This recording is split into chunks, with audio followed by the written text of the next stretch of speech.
생명의 삶 말씀 24일 월요일 말씀입니다. 출애굽기 21장에서 21장 12절에서 27절 말씀입니다. 생명의 삶 24일 월요일 출애굽기 21장 12절에서 27절 말씀입니다. 한 절씩 교독하시겠습니다. 사람을 쳐 죽인 자는 반드시 죽일 것이나 사람이 고의적으로 한 것이 아니라 나 하나님이 사람을 그의 손에 넘긴 것이면 내가 그를 위하여 한 곳을 정하리니 그 사람이 그리로 도망할 것이며 사람이 그의 이웃을 고의로 죽였으면 너는 그를 내 제단에서라도 잡아내려 죽일지니라. 아버지나 어머니를 치는 자는 반드시 죽일지니라. 사람을 납치한 자가 그 사람을 팔았든지 자기 수하에 두었든지 그를 반드시 죽일지니라. 반드시 죽일지니라.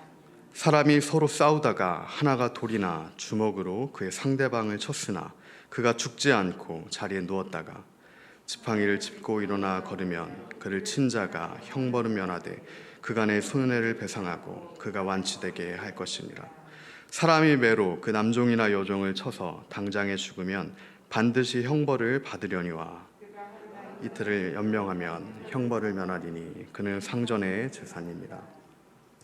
사람이 서로 싸우다가 임신한 여인을 쳐서 낙태하게 하였으나 다른 해가 없으면 그 남편의 청구대로 반드시 벌금을 내되 재판장의 판결을 따라 낼 것이니라. 갑되 생명은 생명으로, 눈은 눈으로, 이는 이로, 손은 손으로, 발은 발로, 된 것은 된 것으로, 상하게 한 것은 상함으로, 때린 것은 때림으로 갚을지니라. 그 남종의 한 눈이나 여종의 한 눈을 쳐서 상하게 하면 그 눈에 대한 보상으로, 그 남종이나 여종의 이를 쳐서 빠뜨리면 그 이에 대한 보상으로 그를 놓아줄지니라. 아멘. 구약의 유월절, 이스라엘 백성은 어린 양의 피를 문설주에 바름으로 애굽에서 구원을 얻게 됩니다. 그리고 이 유월절로부터 50일째 되는 날 오순절에 하나님께서 시내산에서 모세를 만나 주십니다. 시내산에서 모세를 만나신 하나님의 법도 십계명, 율법을 이스라엘 백성에게 주십니다. 이로써 이스라엘 백성은 하나님과 언약 관계에 들어가게 되는 것이죠. 율법을 근거로 이스라엘 백성은 하나님의 자녀가 되는 것이며 하나님은 이스라엘 백성의 하나님이 되시는 겁니다. 마찬가지로 신약의 유월절, 예수님은 제자들과 마지막 만찬을 나누십니다. 그리고 십자가에 달려 돌아가십니다. 유월절 어린 양이 되셔서 그 예수 그리스도의 보혈을 의지하는 자, 예수의 이름을 부르는 자는 구원을 얻게 되었습니다. 이 유월절로부터 50일 후인 신약의 오순절날 마가의 다락방에 모인 120명의 성도들에게 하늘로부터 예수님께서 약속하신 성령이 임하십니다. 이 구약의 유월절에 하나님께서 이스라엘 백성을 끄집어내셨고 이 오순절에 하나님께서 율법을 주셨습니다. 이 율법이 바로 하나님의 말씀인 것이죠. 오늘 본문에서 말하는 이 하나님의 율법, 이 언약법은 하나님의 약속하심의 기초가 됩니다. 하나님의 통치의 근간이 되는 것이죠. 하나님이 우리의 하나님이 되실 수 있는 그 기초가 바로 이 구약에 우리에게 주신 율법인 것입니다. 이 율법을 기준으로 이스라엘 백성은 하나님의 자녀, 백성이 되는 것이죠. 이 성경은 하나님의 보좌의 기초, 주의 보좌의 기초가 바로 하나님의 정의와 공의라고 우리에게 말하고 있습니다. 시편 89편 14절이죠. 의와 공의가 주의 보좌의 기초라, 인자함과 진실함이 주 앞에 있나이다. 이때 이 공의는 미슈파트, 히브리어로 미슈파트라고 하는데 이 미슈파트는 법정적인 정의입니다. 바로 율법적 정의를 의미합니다. 이는 하나님의 공평하신 의로운 통치를 나타내는 단어입니다. 또한 이 이것은 정의로도 번역이 되는데요. 히브리어로는 째다카라고 부릅니다. 이는 하나님의 전적인 의로우심에 기인한 하나님의 전적인 의로우심에 기초한 관계적인 의를 나타냅니다. 약속을 지키시는 그 하나님의 신실하심, 그 신실하신 하나님의 그 성품, 이 첫사람 아담의 범죄 이후로 죄와 사망의 권세를 심판하심으로 우리를 회복시키고 구원하시겠다, 구약의 수많은 선지자들을 통해 우리에게 약속하셨던 하나님, 그리하여서 하나뿐인 하나님의 아들 독생자 예수 그리스도를 우리의 죄를 위하여서 십자가에 내어주신 그 신실하신 약속을 지키시는 하나님의 의, 이게 하나님 보좌의 기초가 되는 것이죠. 이 공의와 의가 하나님의 통치의 기초입니다.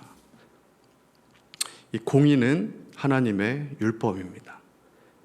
또한 이 의는 하나님의 신실하신 약속을 지키시는 하나님의 신실하심입니다. 이 천지 만물을 지으신 하나님의 창조의 기초이자 근간인 것이죠. 이 공의와 의를 기준으로 하나님의 통치와 심판이 이루어집니다. 그리고 이 공의와 의로 인해 하나님의 약속이 이행됩니다. 그렇기 때문에 우리는 그 하나님의 약속을 믿어야 합니다. 이 하나님과의 약속을 우리 인간은 끊임없이 어기죠. 하지만 하나님은 한 번도 우리와 맺으신 그 약속을 잊으신 적이 없습니다. 이러한 정의와 공의에 기초한 하나님의 약속이, 언약이 바로 하나님이 우리의 아버지, 보호자가 되는 근거이며, 반대로 이 약속을 근거로 하나님의 공의와 정의를 떠난 인간에게 하나님의 심판이 임하게 됩니다. 구약에서 이스라엘 백성이 하나님의 심판을 받아서 BC 586년에 남유다가 멸망했던 이유가 바로 이 하나님의 율법을 떠났기 때문에, 하나님의 그 공의를 지키지 않았기 때문에 하나님의 심판이 임하게 된 것입니다.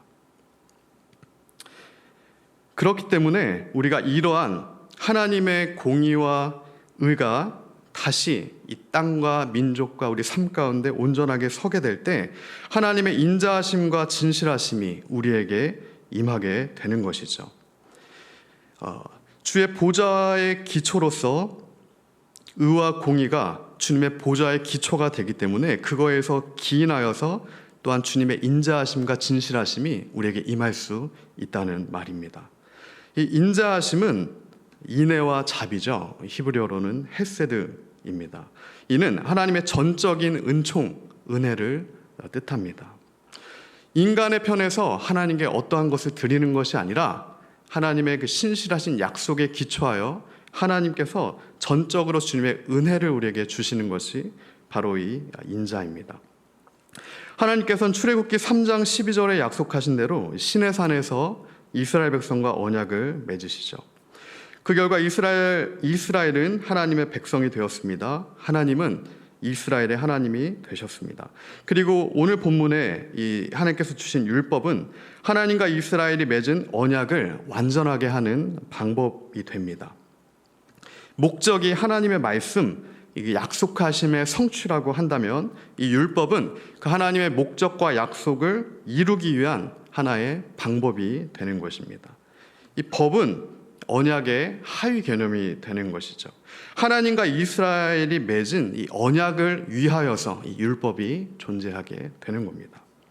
그래서 우리는 이 하나님의 율법을 볼 때, 오늘 본문에서 우리에게 주신 이 언약법을 볼 때 이 법 자체에 주목하기보다는 이 법을 우리에게 주신 하나님이 우리와 맺으신 그 은혜의 그 약속, 그 은혜의 언약을 먼저 바라보아야 합니다.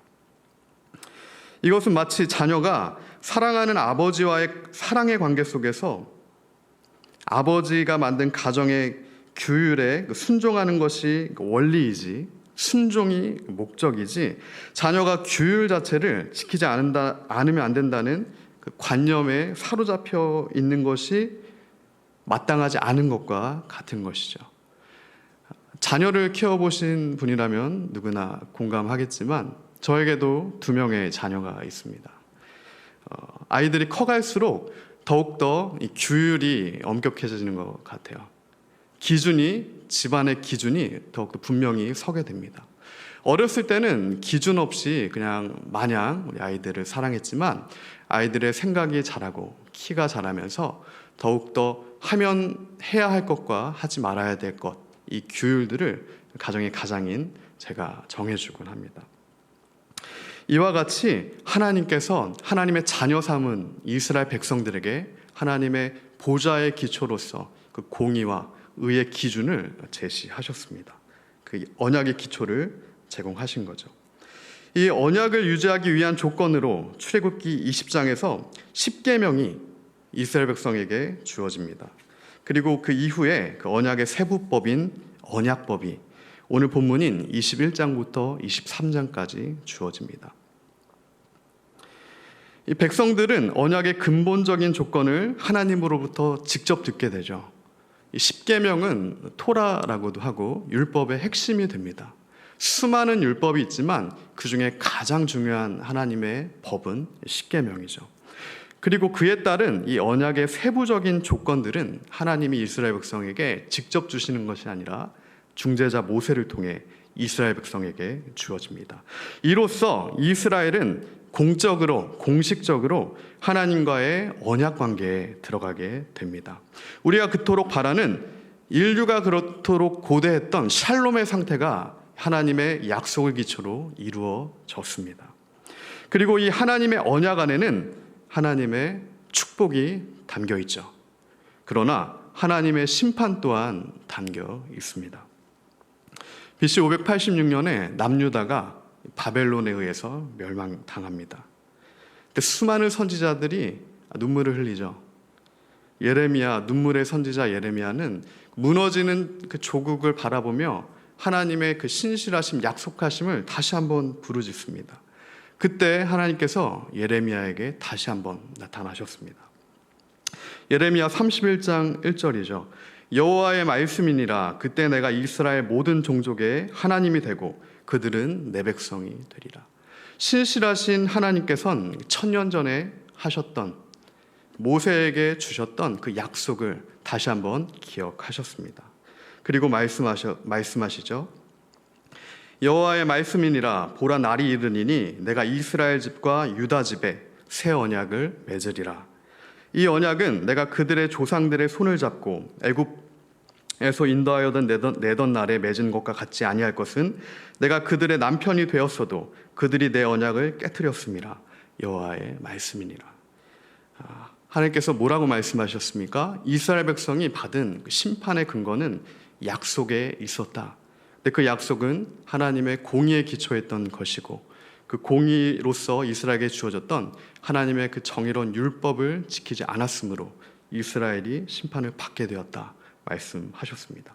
그러나 하나님께서는 우리에게 새로운 약속을 다시 주셨습니다. 예레미야 32장 33절이죠. 그러나 그날 후에 내가 이스라엘 집과 맺을 언약은 이러하니 곧 내가 나의 법을 그들의 속에 두며 그들의 마음에 기록하여 나는 그들의 하나님이 되고 그들은 내 백성이 될 것이라. 여호와의 말씀이니라. 구약의 오순절날 하나님의 율법이 십계명 돌판에 주어졌고 중재자 모세를 통해 이스라엘 백성에게 오늘 본문에 하나님의 율법들이 주어졌지만 이스라엘 백성들은 율법을 지키지 못했습니다.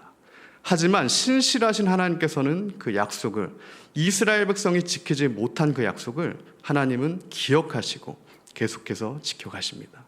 그리고 우리에게 새로운 법을, 새로운 약속을 주셨습니다. 바로 예수 그리스도를 통한 구원의 약속입니다. 새로운 약속이죠. 우리 마음 가운데 하나님의 법이 임하게 된다는 것입니다. 예수님께서 십자가에 달려 돌아가시면서 제자들에게 약속하셨습니다. 너희는 약속하신 성령이 너에게 임할 때까지 기도해라. 약속한 그 장소에 가서 기도하며 성령을 기다려라 약속하셨죠. 예수님의 약속대로 신약의 오순절날 성령이 임하셨습니다. 예레미야의 예언대로 500년 후에 이제는 그 제자들의 심령 가운데 하나님의 법이 곧 성령 하나님께서 직접 우리에게 임하신 것이죠. 하나님의 통치가 우리 실제 삶 가운데 임하게 된 것입니다. 이제는 우리가 하나님의 백성이 되었습니다. 하나님의 자녀가 되었습니다. 예수 그리스도를 믿음으로 성령으로 거듭난 자마다 하나님의 자녀가 된 것입니다.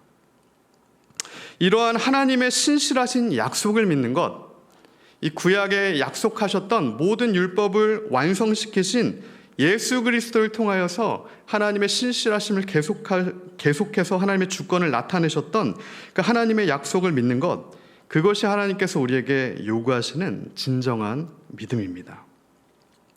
청년들하고 이제 대화를 할 경우가 많은데 성경의 여러 가지 개념들에 대해서 대화를 할 경우가 많습니다. 사랑은 무엇인가? 믿음은 무엇인가? 정의는 무엇인가?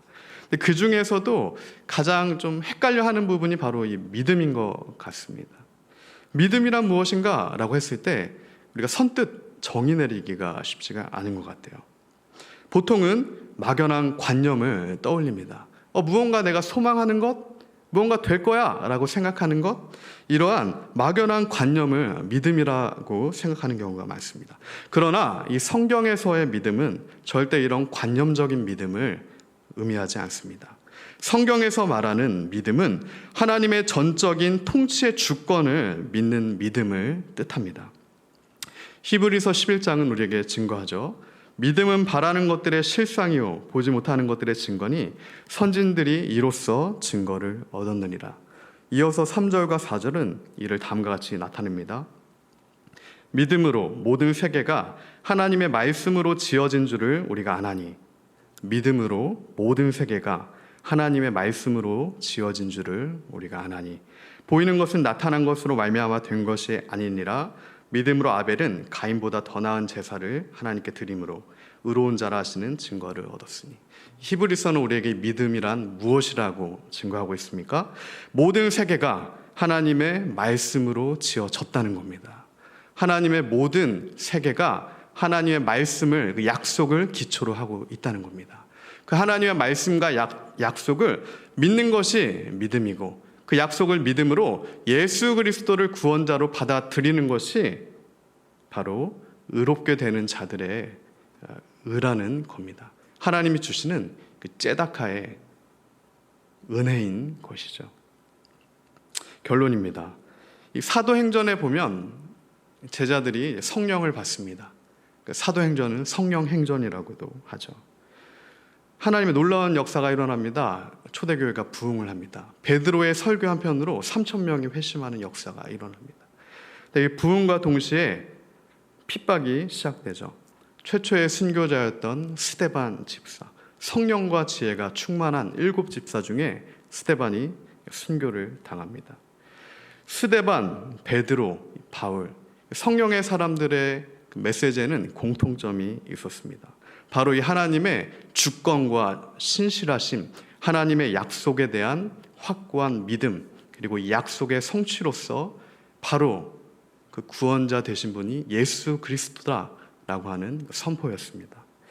오늘 하나님께서는 오늘 본문을 통하여서 주신 그 율법의 완성으로 예수님을 우리에게 새로운 언약으로 주셨죠.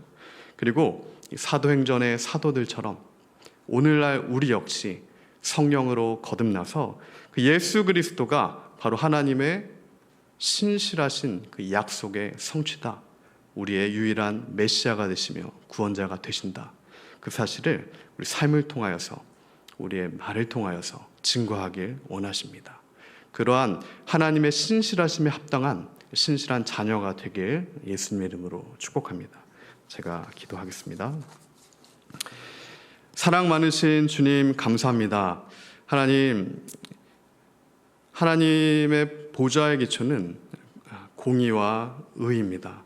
그 공의와 의로 인하여서 하나님의 전적인 은혜, 은총이 우리에게 주어짐을 또한 우리가 알기에 하나님 오늘 하루도 우리가 하나님 주신 그 약속을 바라보며 예수 그리스도를 우리의 주인으로 모시고 약속하신 성령과 우리에게 주어진 성령과 우리가 동행함으로 하나님 순종을 명하신 그 자리에 서서 하나님의 약속을 믿으며 한 걸음 한 걸음 나아가는 그러한 복된 우리가 될 수 있도록 하나님의 은혜를 더하여 주시옵소서. 감사합니다. 예수님의 이름으로 기도합니다. 아멘.